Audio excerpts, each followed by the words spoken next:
નમસ્તે મિત્રો, હું નીતાબેન કુકિંગ ચેનલથી મારી ચેનલમાં તમારું ખૂબ ખૂબ સ્વાગત છે।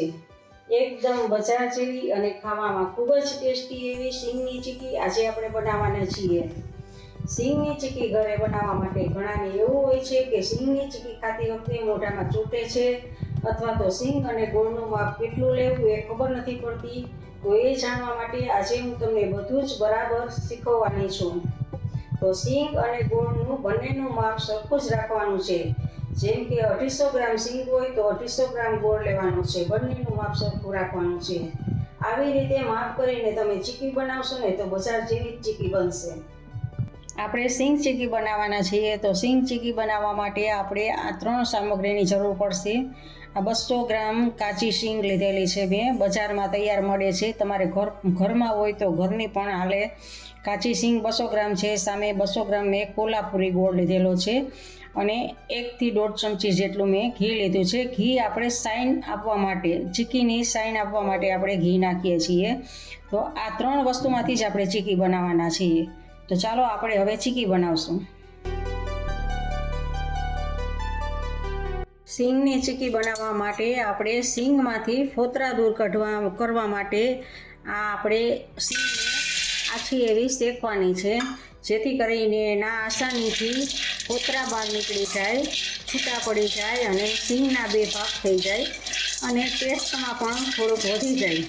એટલા માટે આ પ્રોસેસ કરવાની છે આપણે સિંગ શેકવાની। ઘીમાં ગેસે જ આપણે સિંગને શેકવાની છે।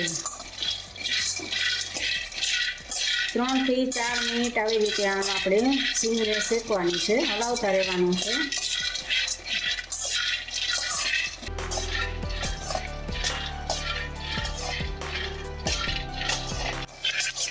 તો આપણે 4 મિનિટ જેવું થઈ ગયું છે, ધીમા ગેસે જેમને શેકી હતી અને અમુકના જો ફોતરા પણ નીકળવા લાગ્યા છે એની રીતે જ। હવે આપણી આ સિંગને શેકાઈ ગઈ છે તો ગેસને બંધ કરી દઈએ અને આ બીજા વાસણમાં આપણે આ સિંગને લઈ લઈએ અને આને આપણે થોડીક વાર ઠરવા દઈએ, જેથી કરીને આસાનીથી આપણા ફોતરા બધા જ નીકળી જાય। તો સિંગ આપણી ઠરી ગઈ છે તો આવી રીતે આમ હાથેથી મસળીને બધા જ ફોતરા કાઢી લેવાના છે, અથવા તો 2 હાથની વચ્ચે આવી રીતે આમ રાખી અને આમ કરશો ને એટલે બધા જ જો આવી એકદમ ફોતરા નીકળી જશે અને બધી જ સિંગના ફોતરા ઉતારી લેવાના છે।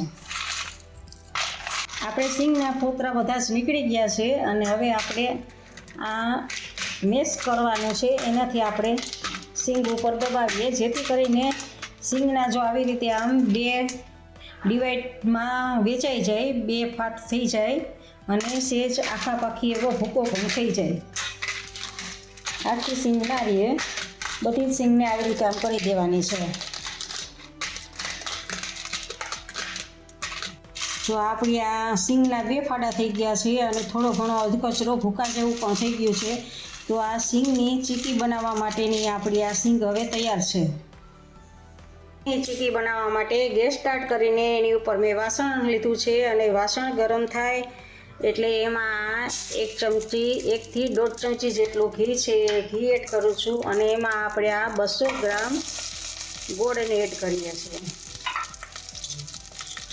ગોળને ઓગાળવાનો છે આપણે, જેમ જેમ ગરમ થશે એમ ગોળ ઓગળતો જશે।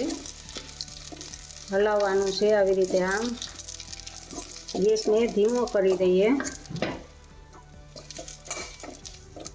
તો આપણો આ ગોળ હવે ઓગળવા લાગ્યો છે, આવી રીતે તાવીથીના મદદથી અને ભાંગતો જવાનો છે અને ઓગાળવાનો છે। થોડીક વારમાં હમણાં બધો જ ગોળ ઓગળી જશે। ગેસને થોડોક ફાસ્ટ કરીએ।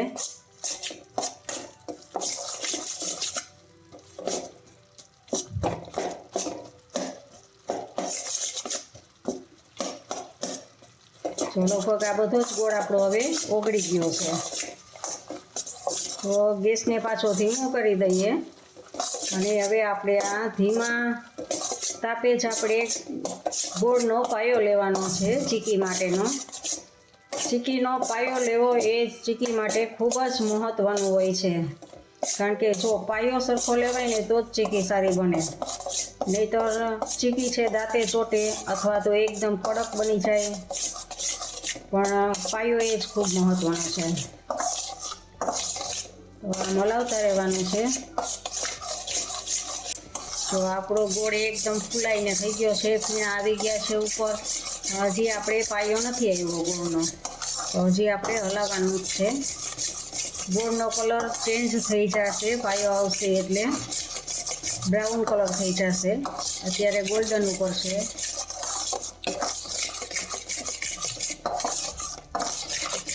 આપણા ગોળનો બ્રાઉન કલર થઈ ગયો છે, તો મતલબ કે આપણો પાયો હવે આવી ગયો છે. ગેસને બંધ કરી દીધો છે મેં. એકદમ બ્રાઉન કલર થઈ ગયો છે, તો એમાં હવે આપણે આ સિંગદાણાને એડ કરવાના છે અને હલાવતા રહેવાનું છે. સારી રીતે બધું મિક્સ કરી દેવાનું છે. હજી આપણું વાસણ ગરમ જ છે, એટલે ગેસની કાંઈ જરૂર નથી ચાલુ રાખવાની.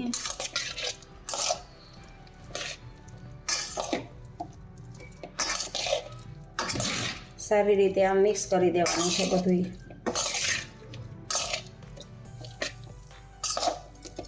મિક્સ થઈ ગયું છે બધું સારી રીતે.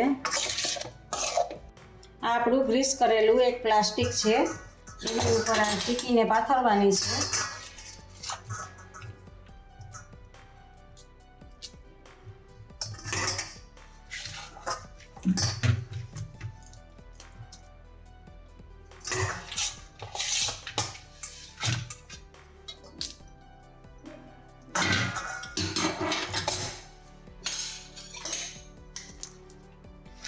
બધી જ ચીકી જો આમાં પાથરી દેવાની છે.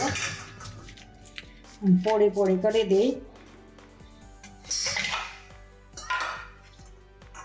અને એક વાટકાની નીચે ઘીથી ગ્રીસ કરવાનું છે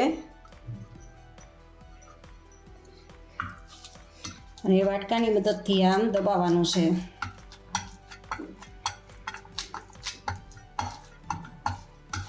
પોળું બધી બાજુ આમ ફેલાવી દેવાનું છે.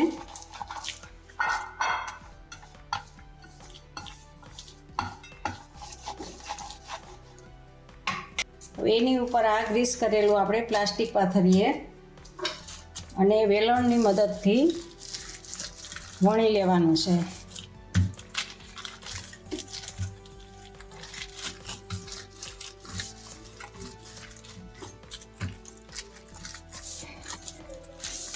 બીજી બાજુ ફેરવી લેવાનું અને આવી રીતે આમ વણી લેવાનું છે.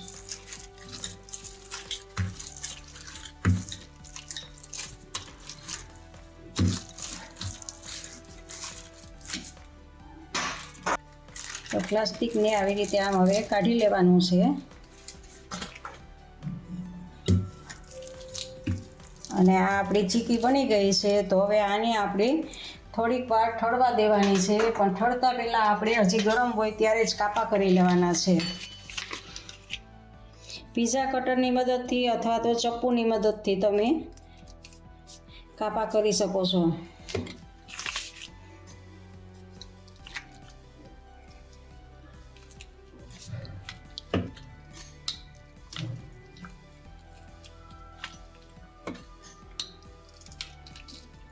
આવી રીતે તમને જેવી રીતે ચોરસ લંબગોળ જેવા કરવા હોય એ રીતે તમે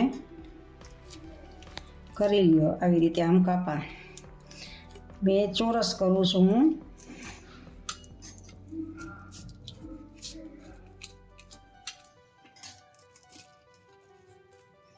અને હવે આપણે આને 15 થી 20 મિનિટ માટે ઠળવા મૂકવાની છે.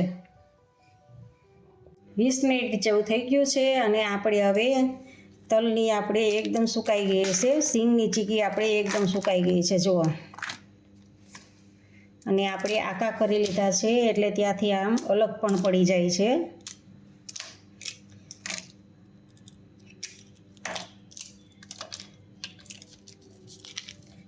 જો બધી જ આમ બધા જ પીસ આપણા અલગ પડી જશે.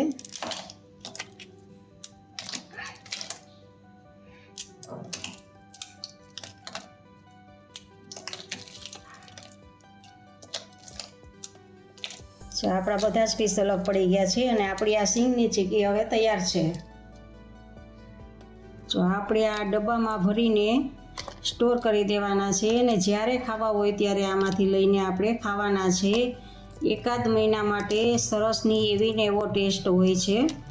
તો આપણે જ્યારે પણ ખાવાની ઈચ્છા થાય ત્યારે ડબ્બો ખોલીને તરત જ આપણે સિંગની ચીકી ખાવા મળે છે.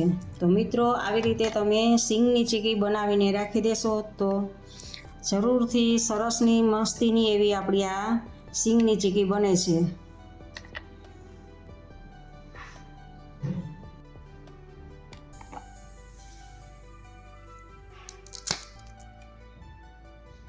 મિત્રો, તમને મારી સિંગ ચીકી પસંદ હોય તો લાઈક કરીને તમારા સગા સ્નેહીને શેર કરજો, જેથી મારો આ વિડીયો બધા સુધી પહોંચે. હજી સબસ્ક્રાઈબ ન કર્યું હોય તો મિત્રો સબસ્ક્રાઈબ કરજો, જેથી કરીને મારા નવી નવી વાનગીઓ અને વિડીયા તમને જોવા મળે. ઇન્સ્ટાગ્રામમાં મારા પેજને ફોલો કરજો. આવજો. જય શ્રી કૃષ્ણ. ફરી મળીએ નવી વાનગી સાથે.